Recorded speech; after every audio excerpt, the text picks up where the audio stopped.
Bueno, muy buenos días a todas y a todos. Hoy tenemos con nosotros a la compañera del Grupo de Investigación, Babette de Naeyer, que nos va a compartir su ponencia Social Networks, Private Power and Free Speech, American versus European Solutions to Private Platforms Control over Online Speech, a Comparative Analysis. La presentación va a ser en inglés, pero igual el intercambio ahí podemos jugar con los idiomas. Pero bueno, sin más, Babette, tener la palabra y muchas gracias a todos los que vinieron y a quienes voy a aceptar en su... So thank you for the introduction and thanks everyone for coming here. I'm working on this paper that's connected to my PhD topic and I'm going to present it in England in 2 weeks. That's why I wanted to present it to you first because it's a working paper and I'm really open to criticism, ideas, because it's just concepts I'm working with. So please, if you want to intervene, that's more than welcome. A little introduction in the issue that is free speech and the internet. Our free speech laws were created in a time well before the internet, when people exercised their right to freedom of expression, mainly in the streets or in public squares, and got their information out of newspapers. And in those times, there was really only one big threat of your right to freedom of expression, and that was the government. The government, with its monopoly on penal power and punishment, could silence and censor citizens in a way other private individuals could not really do the same. So those laws were based on citizens as sort of to make a comparison, to make it clearer, the Red Riding Hoods of society who needed protection from the government was a big bad wolf that could eat them alive. Now, a lot has changed in the recent years due to technological evolution. The way us, the little Red Riding Hoods, are expressing ourselves nowadays is due to private platforms, social networks, and the internet. The internet has sort of a dual position in this regard, because on the one hand, social media has enabled a lot of citizens to speak, but on the other hand, they are also the ones who are the biggest threat to speech, because they are the ones who decide what kind of speech is allowed on their platforms. And they're allowed to do this because they are a private company, so the same restrictions that we took in place for the government do not apply to them. So therefore, platforms have obtained the power to set public discourse. And in our comparisons, I think that private platforms are sort of the grandma of the story. They look like a citizen, but they do determine a lot of how Little Red Riding Hood is living her life and walking through the woods to come and get her. The issue becomes even more complicated when we take into regard that we need to give the private platforms a certain power to moderate, because without it, the internet would be full with hate, fake news, racial slurs, and all the horrible things people can imagine. This has been proving in the past. The issue is, however, that in the moderation policy that these private platforms and social networks use, their main goals isn't the same as the government, who is regulating speech in the way of public interest and other people's fundamental rights, but their main goal is how to make the biggest profits, which of course is perfectly legitimate if you think that they're a private business who have to stay in business and will want to make profits. And they have succeeded in this, and they have become very powerful companies that have set a political agenda and have made millions, billions in profits. So the real question is, how do we balance this new online society where so many different stakes are taking place? To explain the issue that is freedom of speech of the internet, I want to explain how it's currently being regulated. This will be very briefly because my main focus will be more on the possible solutions and the consequences those solutions will have. Even though the internet is, of course, a global phenomenon, the main regulators are the USA and Europe. The USA because they're the home of big tech and because they've always had a very innovative liberal approach to regulating internet that has influenced the European Union. But the European Union is also a very important market because we are an important consumer base for those online intermediaries. And there is something called the Brussels effect, which briefly explained means that those platforms are using the European standards globally because for them this would be the cheapest and best solution to the issue. However, the USA is still important. So in the USA, the First Amendment, again, very unknown vision, but basically we could say that the government is prohibited to have a content-based restriction of speech. This is very different than the European system in which content-based restrictions are allowed all the time. Under the circumstances of Article 10 that I will explain later. However, a consequence of this, in the context of the internet, was an important case called Stratton-Oakman versus Prodigy. In this case, a user, a company, sued an internet provider, a service provider, for defamation for what its users have said on the platform. And the judge in that case has said that the platform was liable for what its users were saying online because the platform was moderating its content in the same way a publisher would. And for people who are who know a little bit about publishing law, publishers are responsible for what they publish, of course. Now, this was seen as problematic because the consequence of this jurisprudence was that online platforms had a very laissez-faire way of treating with the issue. They were just not moderating at all because they were scared from the moment they were going to moderate their content on their online platforms, that they would be held liable for that content. And to prevent it, they were just letting them say whatever. Now, the government wanted to intervene in this system, and they did this by enacting the Communication Decency Act, which the most important section to free speech is Section 230. Section 230 gives the platforms two main benefits. First of all, it protects them against liability for content that their users are uploading on their platforms, and it protects them from must-carry claims. Must-carry laws exist, for example, for broadcasters.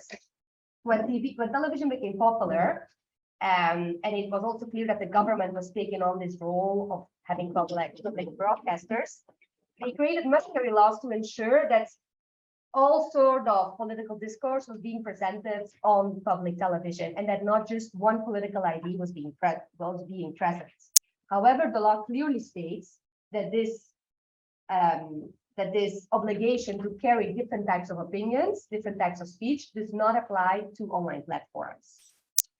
The consequence of this law was that the American government, did not have to censor opinion directly, but they could create a system in which private moderation became accessible, and even encouraged the platforms to moderate the speech that was being said on their platforms.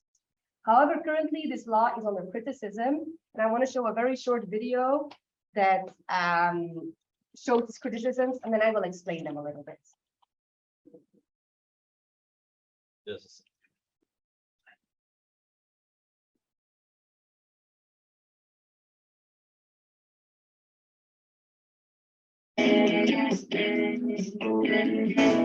Back when there was no one on the internet, we had no iPhones, memes were not invented yet.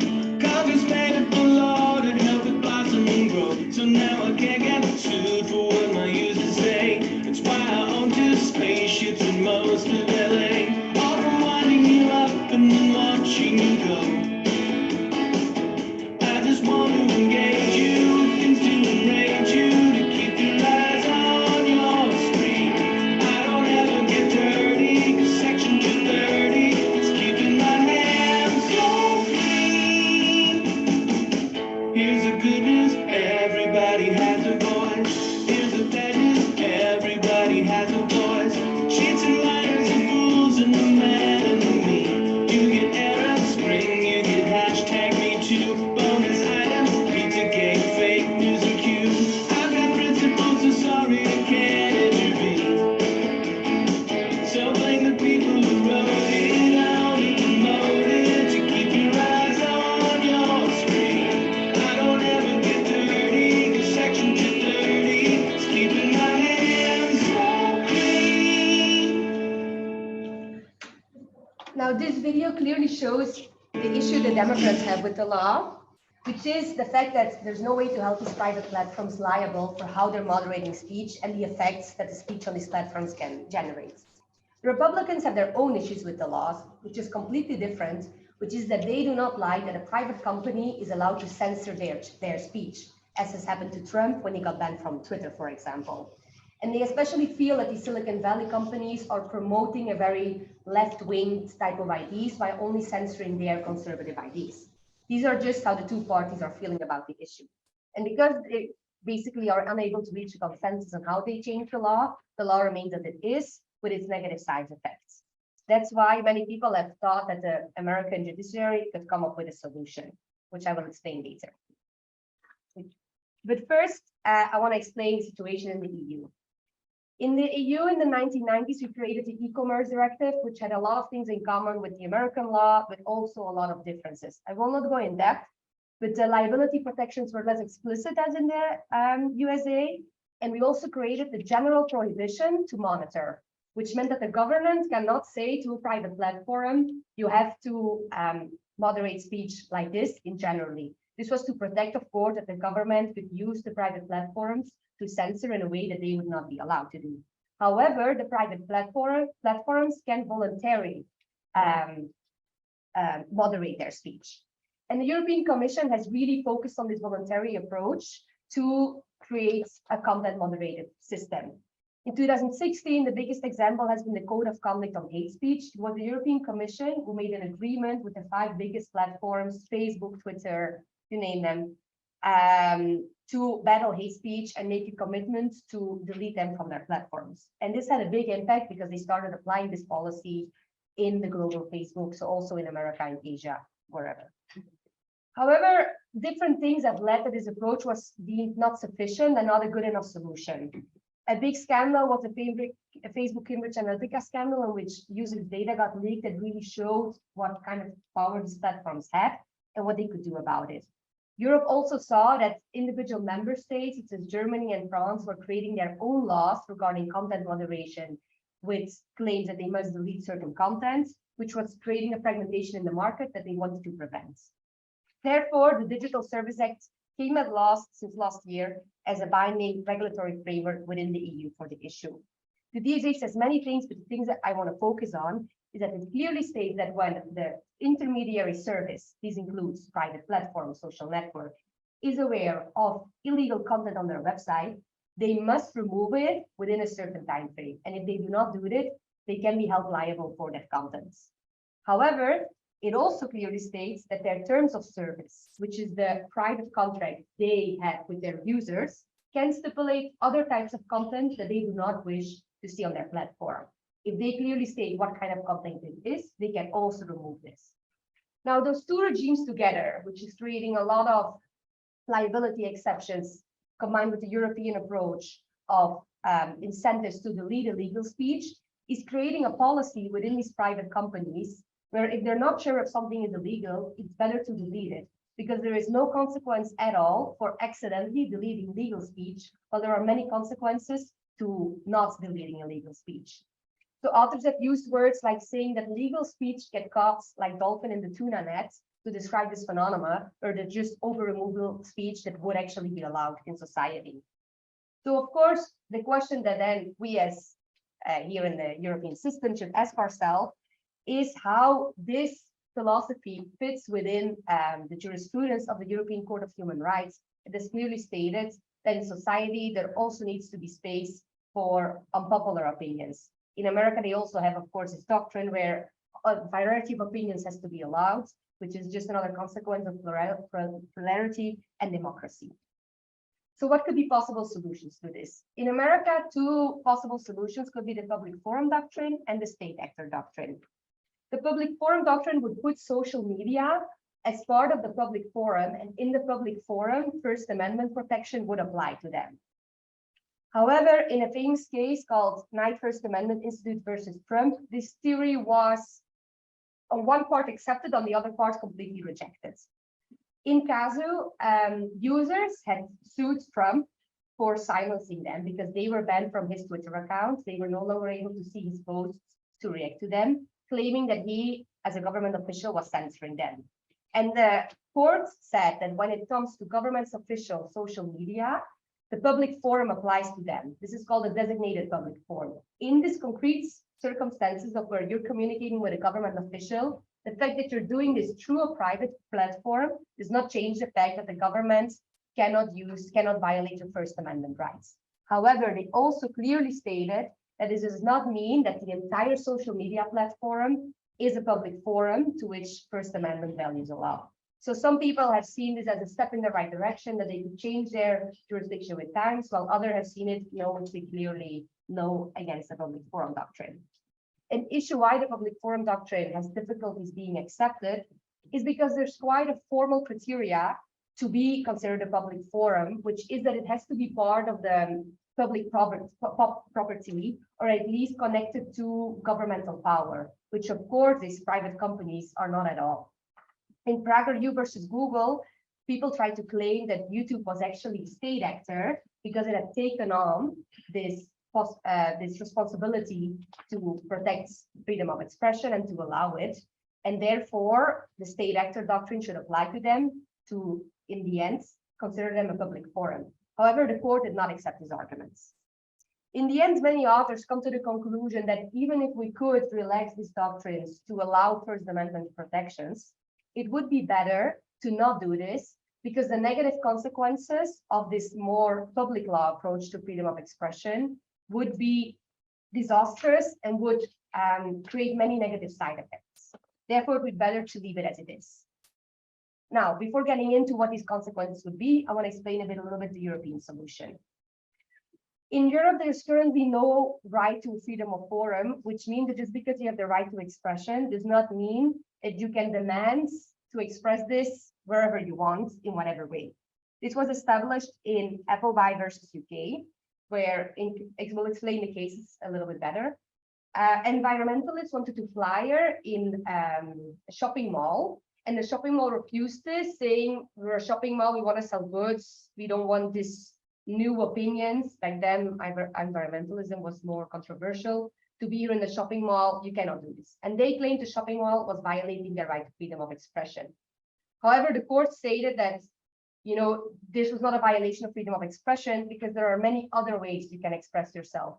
You could have asked in the personal shops to flyer there, you could have flyered on the street, you could have made your opinions known in many other ways, and therefore there was no Article 10 violation.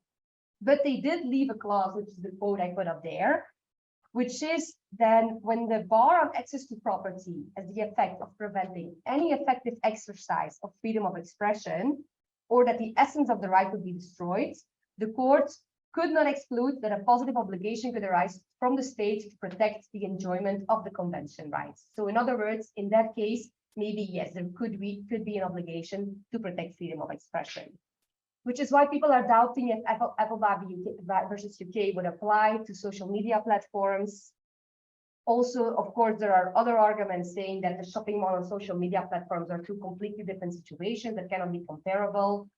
Also nowadays, because social media platforms are so dominant, there is basically no alternative to them available to express their rights.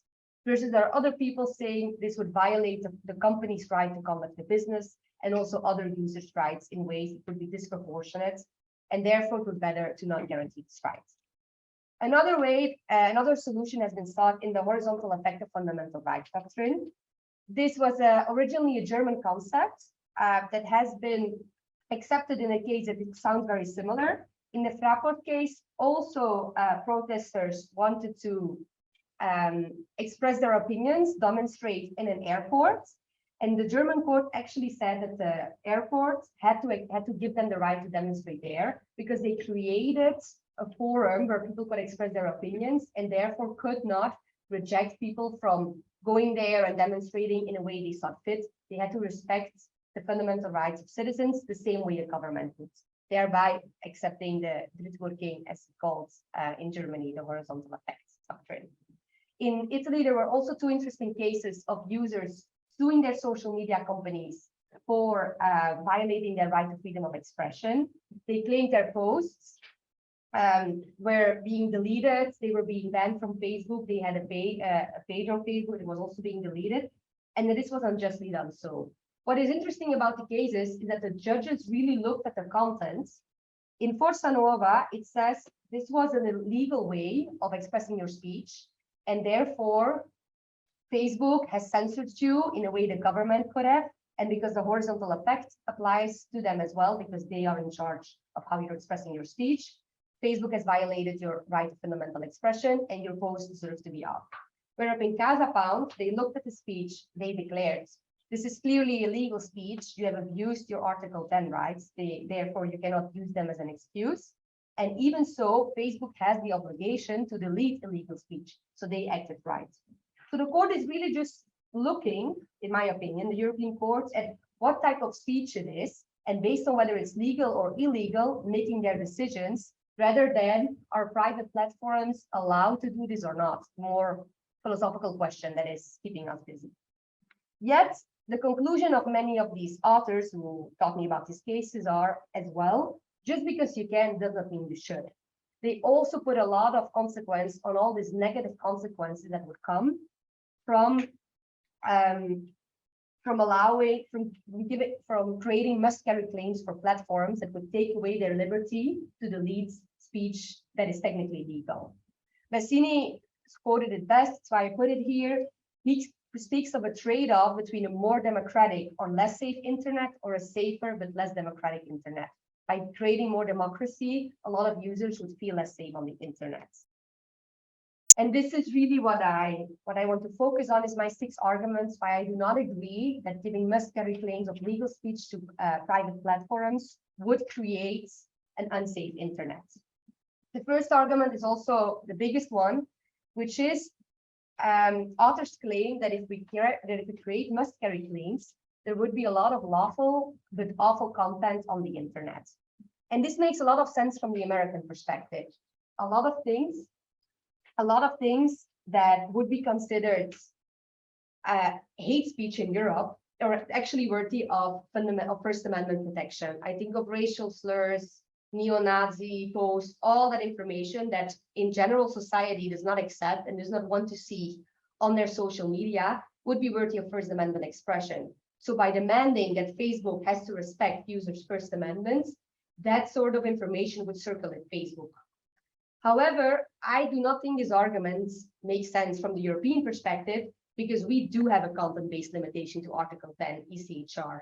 Hate speech, when I think of the famous case of, for example, Trump and January 6th incident where he incited to violence, that would have been a post that would have been able to delete. Many of the other examples that would be given would be able to be deleted.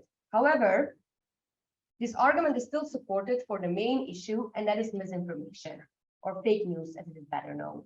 Fake news is still legal speech. It's not officially in the illegal speech doctrine. There's not a steady enough jurisprudence establishing that.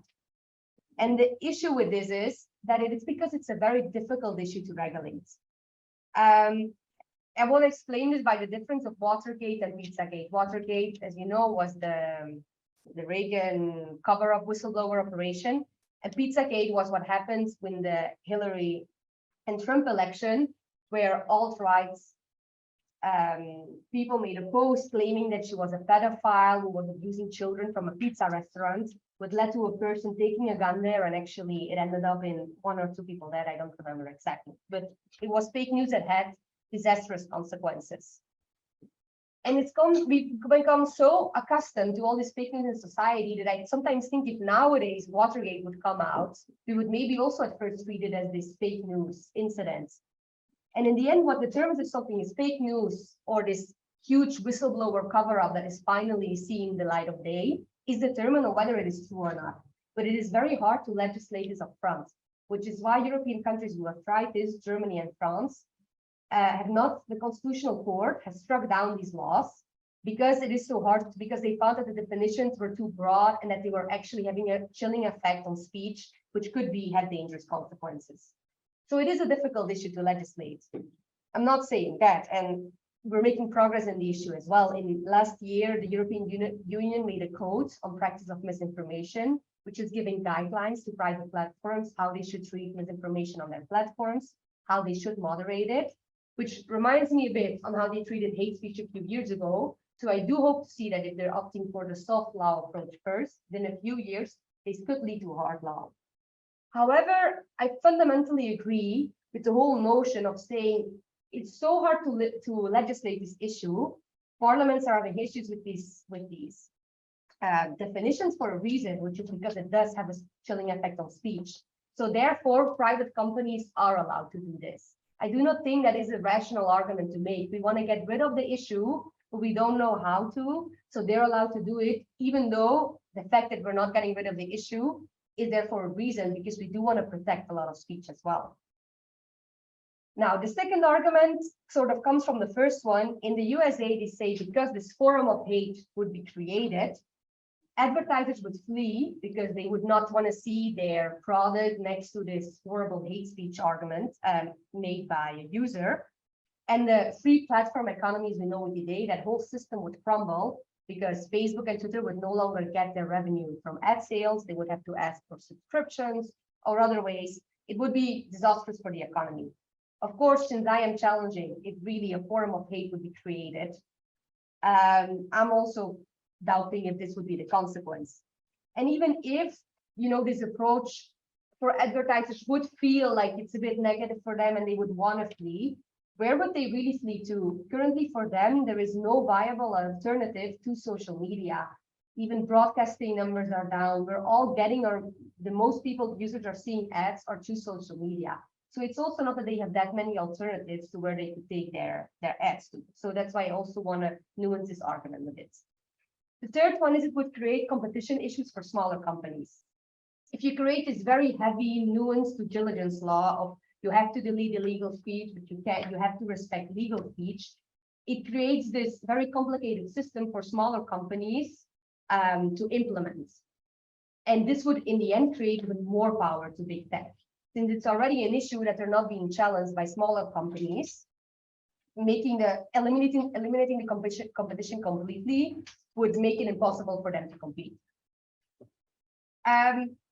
It's true that in Europe, Article 12 is also applicable to the smaller companies. A lot of people have criticized this, saying that yes, saying from a competition perspective. However, the reason behind this is they wanted to prevent these small websites of being created with the only goal to spread fake news and to spread hate speech. If you would not allow this, if you would not implement this legislation on them as well, those smaller websites would flourish and also create as a sort of underground for very extreme thoughts where you could just multiply without any way of moderating them. So there is a reason behind this, why it's applicable to smaller companies as well.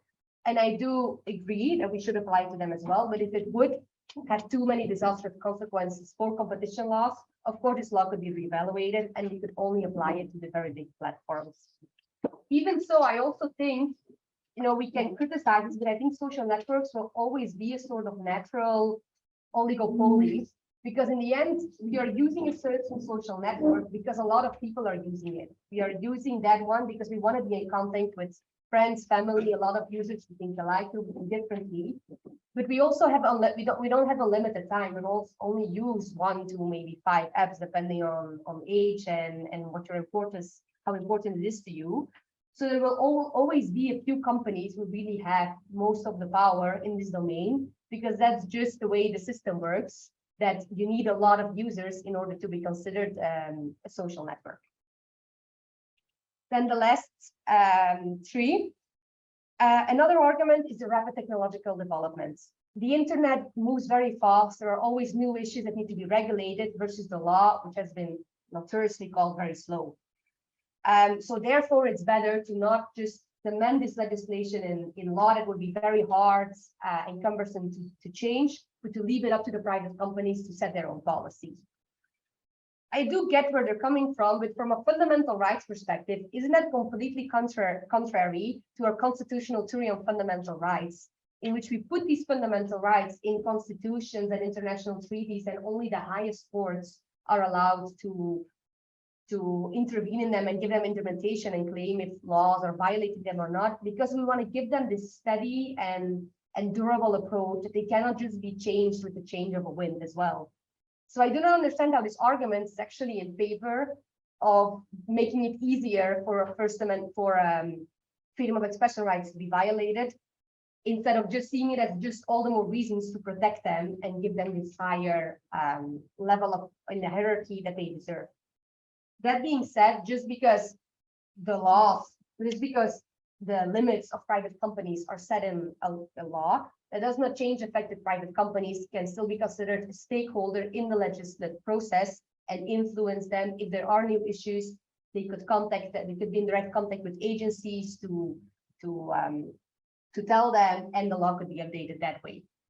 Another issue is a more pragmatic one, which is implementation difficulties. People say, even if you would tell those platforms, okay, you have to delete illegal speech, but you must tolerate legal speech, they will still be the executive power of that law. It's impossible for the government to take this upon them because we're talking about way too much content that would need to be checked. So they would always serve as the first filter.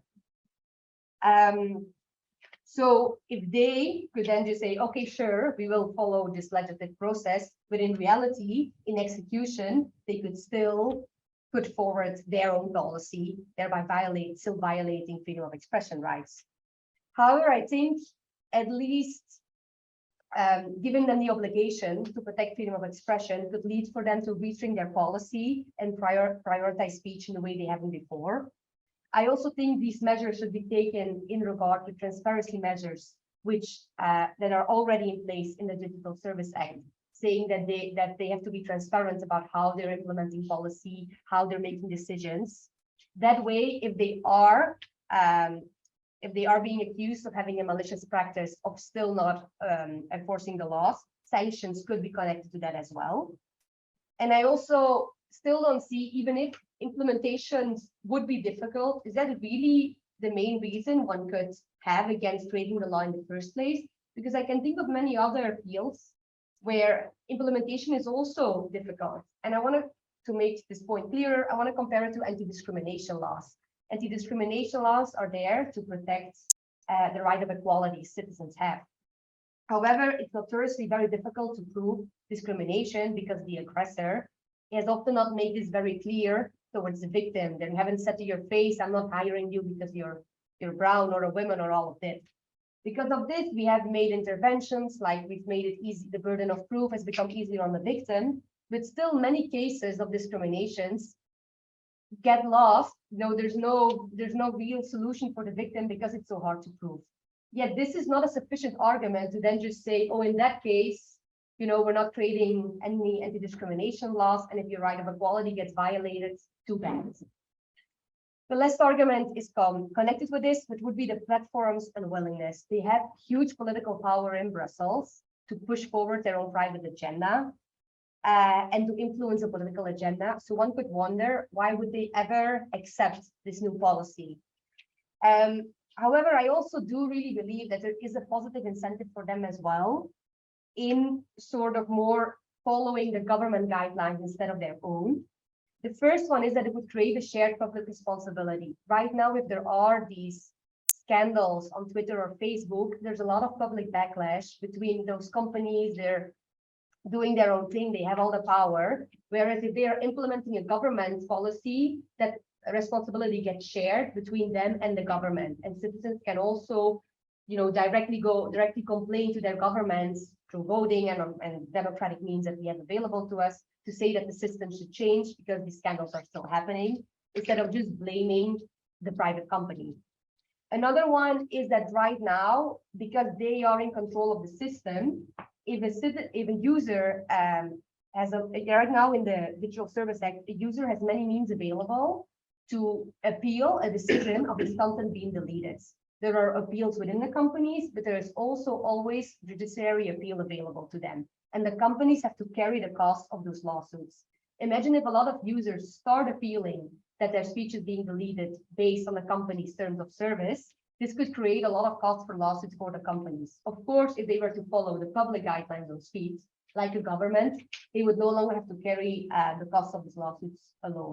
This is especially relevant if we look at the current cases in Europe, where the judge's decision is based on whether the speech is legal or illegal. But for the company, they're sort of just, if I'm going to win or lose the case, depends on whether the speech is legal or illegal. So wouldn't it just be better to follow the legal framework either way? This was a mouthful, I'm aware of that. It's a specific theme, so if there are any questions, please. But I would like to briefly conclude that we've stated that over-removal is a fact. The data has proven this of legal speech. So could a must-carry obligation for private platforms to tolerate legal speech then be seen as a solution? Many authors claim not, because the consequences would be too great. And I am in disagreement with those 6 consequences I have stated here. I do not necessarily believe that a more democratic internet would create a less safe internet, or that we at least have to really prioritize freedom of speech in the same way we've been claiming to do so for many years. And I think those arguments against public intervention are not really convincing. So to then go back to the fairy tale analogy I used in the beginning, it's to the point where we, Little Red Riding Hood, we're looking at the grandmother and we're noticing she's very hairy and that she has big teeth and that she has big claws to eat us. And since we all know how Little Red Riding Hood ends, why are we still sitting there asking questions instead of calling the hunter to get us some? Thank you for listening.